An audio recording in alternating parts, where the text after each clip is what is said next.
on a modélisé chez Laforêt un parcours totalement digitalisé qui permet aux consommateurs qui le souhaitent de ne pas se déplacer quasiment de chez lui. Et j'ai envie de dire, c'est le sens de l'histoire, ça nous fait avancer évidemment.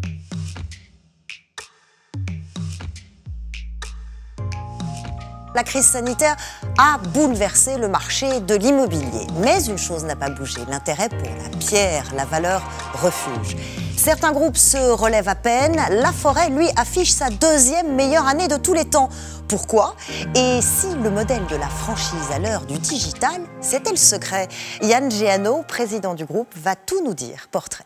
Diplômé de l'ESSEC et d'Efficom Paris, aujourd'hui président du réseau Laforêt, Yann Géano est depuis 25 ans une voix qu'on écoute dans l'immobilier. Un secteur d'activité qu'il considère comme moteur pour l'aménagement du territoire, l'économie et l'emploi. Pour faire vivre au quotidien un réseau de 700 agences immobilières franchisées et 4000 collaborateurs, il s'appuie sur le digital et sa puissance d'animation et de démultiplication. À travers une politique de digitalisation menée tambour battant depuis 4 ans, il booste l'activité quotidienne des agences en favorisant les solutions dématérialisées. Formation, coaching, webinars, classes virtuelles, un choix gagnant si l'on se réfère au palmarès récent de Laforêt, sacré meilleur employeur de France et meilleure franchise 2021. Bonjour Yann Géano, merci d'être avec nous aujourd'hui. Bonjour, merci de m'accueillir. Votre mantra, c'est celui-ci, nos collaborateurs sont nos meilleurs clients. Qu'est-ce que vous voulez dire par là?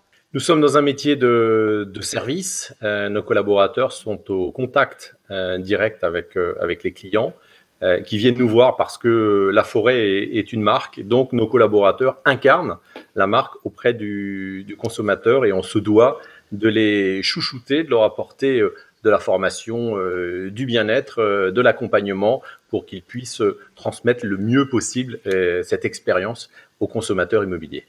Transmettre le mieux possible cette expérience et aussi être plus performant puisque le secteur de l'immobilier a été très secoué ces derniers mois, on le sait. On va donner un exemple, la FNAIM qui redoute la disparition de 3000 agences et 20 000 emplois, c'est énorme. Et vous, président de Laforêt, vous annoncez dans le même temps votre deuxième meilleur résultat de tous les temps. C'est quoi votre secret ? Je crois que le secret est déjà de la franchise, qui est un modèle quand même éprouvé. Cette année, en 2021, nous fêtons les 30 ans du réseau Laforêt. Donc de la modernité, un gain d'activité et puis des équipes au siège avec nous pour regarder un peu plus loin et donner des outils de performance à nos agences. Et puis, c'est également des guidelines d'organisation. Nos agences sont diversifiées en termes de sources de chiffre d'affaires, notamment dans l'administration de biens, qui leur a permis de mieux passer ces derniers mois et surtout la première période de confinement. Vous avez parlé du réseau de franchisés, 700 agences, 4000 collaborateurs, la meilleure franchise 2021. Peut-être il faut aller regarder dans cette direction pour comprendre votre succès, en tout cas votre extrême résistance. Éclairage sur ce modèle économique qui a fait ses preuves avec Christian Roudot. Si je vous dis agence immobilière, vous pensez tout de suite Orpi, Century 21, Laforêt Immobilier, Guy Hockey, Stéphane Plaza. Et pour cause, ce sont des franchises présentes dans toutes les villes de France et de Navarre, même si, attention, elles ne représentent qu'un quart du total des 30 000 agences immobilières recensées dans l'Hexagone. En revanche, pour ce qui est du chiffre d'affaires, les réseaux de franchises pèsent lourd, environ 40% du marché. Alors comment ça marche? Eh bien, pour être coopté, le franchisé s'acquitte d'un droit d'entrée, puis reverse un pourcentage de son chiffre d'affaires à son enseigne. En contrepartie, il bénéficie de la notoriété de la marque, de formation, d'outils de gestion, d'accès à la centrale d'achat. Mais attention, il reste financièrement et juridiquement indépendant de son franchiseur. En clair, il exploite son activité à ses risques et périls.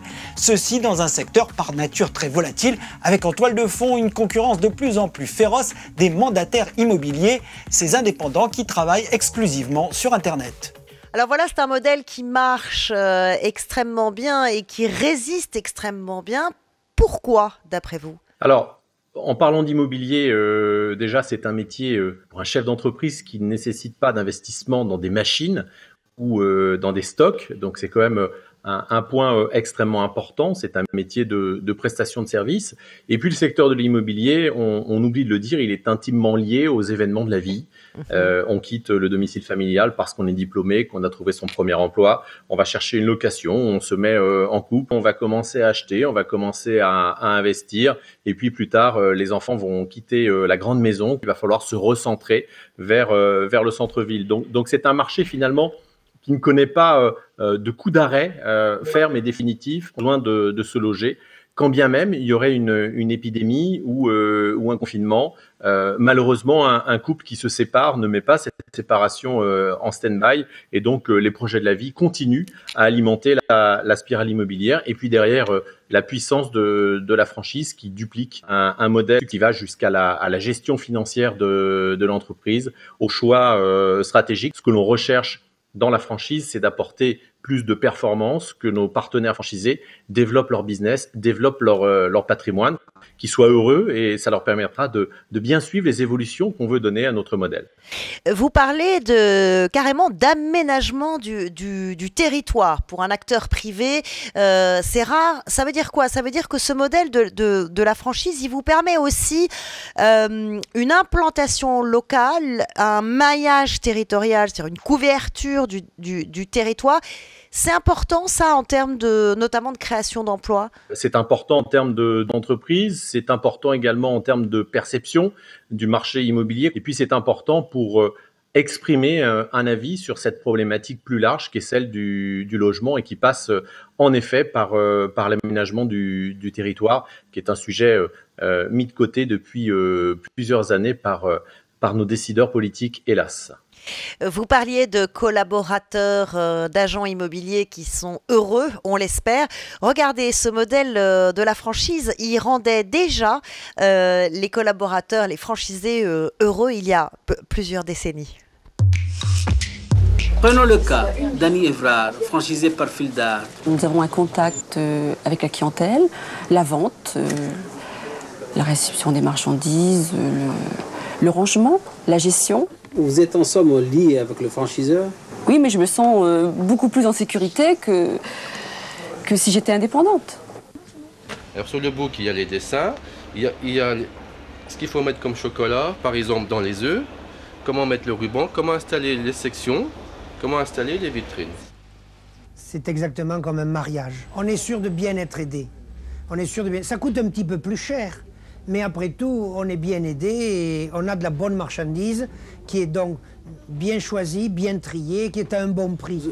Alors on est 50 ans plus tard, Yann Géano. Ce qui a évidemment changé, c'est la révolution numérique. En quoi cette révolution digitale que vous avez engagée bien avant la crise sanitaire, hein, d'ailleurs, était urgente dans un secteur comme le vôtre, l'immobilier, et dans un modèle comme le vôtre qui est franchisé?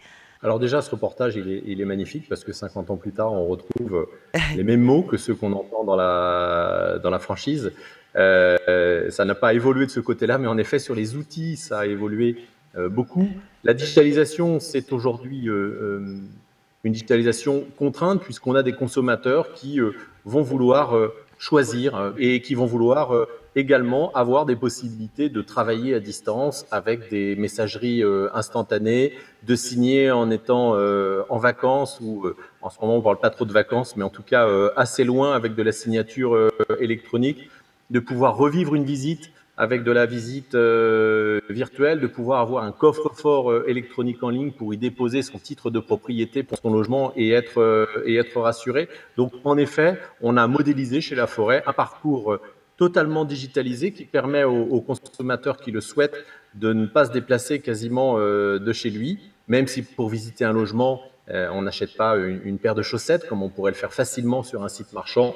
Un logement, on a encore besoin de le visiter, d'ouvrir les fenêtres, de voir le voisinage, de voir le quartier, les commerces de proximité. Mais pour le reste, on peut tout faire à distance. Et j'ai envie de dire, c'est le sens de l'histoire, et les aiguilles de la pendule ont encore avancé beaucoup, beaucoup plus vite, et on se doit d'aller encore plus loin dans la digitalisation. On ne dépend pas des agents immobiliers, mais peut-être de nos administrations, par exemple les municipalités, de tout l'écosystème, les notaires également, les banquiers, les diagnostiqueurs, etc. Vous parlez de cet écosystème justement. Est-ce que ça vous permet justement une circulation de la data, de l'information qui est différente?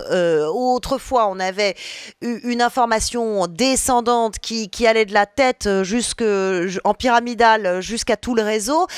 Aujourd'hui, vous constatez que vous avez une information qui circule bottom-up, si je puis dire, c'est-à-dire qui remonte de tout votre réseau et qui vous fait repenser parfois votre stratégie?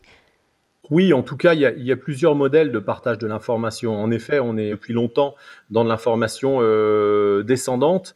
Beaucoup de partage. Alors, les outils digitaux nous le permettent. L'outil digital, c'est aussi des questions en ligne, c'est des forums de discussion, c'est de la formation digitale qu'on panache avec de la classe virtuelle pour pouvoir travailler à distance, se remettre en question, aider à s'améliorer. Et évidemment, ce partage, il est essentiel et on l'a tous vécu pendant cette dernière année. Faire une visio Zoom, c'est une chose, mais il faut évidemment y ajouter de l'interactivité, pouvoir parler, échanger, et ça nous fait avancer, évidemment. Oui, oui.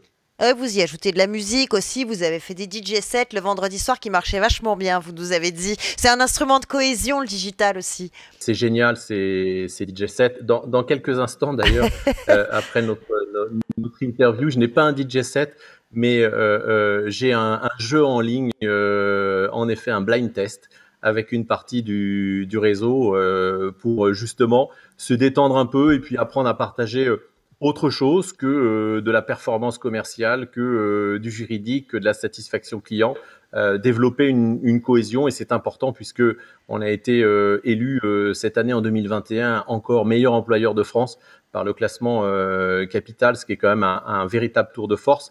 Dans un réseau de franchise, nous ne sommes pas un réseau succursaliste et chacun est relativement libre de penser et d'exprimer sa pensée. Vous replacez tout le temps l'humain au cœur de votre métier. Vous nous dites même s'il y a des outils digitaux formidables et que ça s'est évidemment accéléré l'année qui vient de s'écouler, vous dites ça ne remplacera jamais un agent immobilier, par exemple. Alors, ce n'est pas une opposition. Beaucoup opposent le digital à la relation humaine. Le digital est un outil, offre des outils. La relation humaine, c'est la base dans le commerce, et on l'a vu.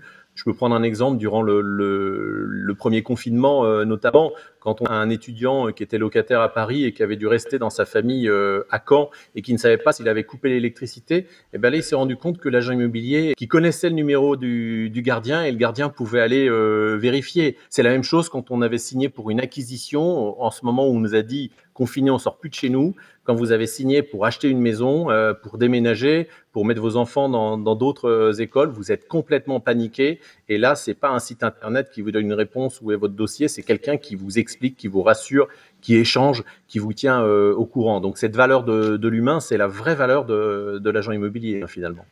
Bon, on a avec nous deux acolytes, JPEG et Marie-Claude. Ils nous accompagnent pendant toutes nos émissions. Ils vous ont écouté attentivement. Ils sont très intéressés par le modèle de franchise. Et ils essayent de comprendre, mais j'ai l'impression que c'est encore un peu flou. T'as entendu Marie-Claude? Ça a l'air de bien marcher, les franchises. Oh, mon JPEG, t'as une idée derrière la tête, toi. Mon beauf, il a une caravane dans son immeuble, enfin dans sa garage. Eh ben, je me disais, il s'en sert jamais. Oui, alors? Eh ben alors, on la retape, on met un autocollant ouais, et on dit qu'on est franchisé. Comme ça, à nous les invités, les petits fours, la belle vie, quoi. Et tout ça, au fond de la prod. Mais JPEG, une franchise, c'est encadré, c'est un accord réciproque. Sinon, ça s'appellerait pas une franchise, mais un mensonge. Hein, Charlotte? Attends, on est filmé, là? Ben, c'est un peu le principe d'une émission, c'est qu'on est filmé. Donc effectivement, on était filmé et j'ai tout entendu. Yann Géano, vous êtes à la tête de 700 agences aujourd'hui. Je le rappelle, quelle est votre stratégie aujourd'hui et dans les mois qui viennent? Alors la stratégie, c'est de continuer à travailler à la fois humainement, traditionnellement, comme on le faisait auparavant et comme on a envie de le refaire, et puis en même temps d'affûter nos outils digitaux et de travailler beaucoup plus sur le savoir-être de notre réseau. Là encore, je prends un exemple. On travaille beaucoup avec les messageries instantanées, WhatsApp par exemple. Mais il faut quand même commencer à poser des limites. Est-ce que ça signifie qu'on va nécessairement tutoyer ses clients? Est-ce que ça signifie qu'on va nécessairement leur envoyer un WhatsApp à 23h45? Donc il y a toute une nouvelle tranche qui n'est pas technique, qui est comportementale, qu'on doit travailler pour accompagner justement cette révolution digitale. C'est intéressant ce que vous nous dites, une digitalisation qui a été accélérée et puis maintenant on fait un peu une petite pause en se disant ok, mais comment on va l'encadrer, comment on va le vivre et comment on va l'intégrer dans notre fonctionnement. Merci beaucoup Yann Géano d'avoir été en ligne avec nous aujourd'hui. Merci infiniment. Merci à vous. Way, ça continue maintenant et tout le temps. C'est quand vous voulez. Abonnez-vous à Way sur la chaîne YouTube de Salesforce. Vous y retrouverez nos invités, nos chroniqueurs.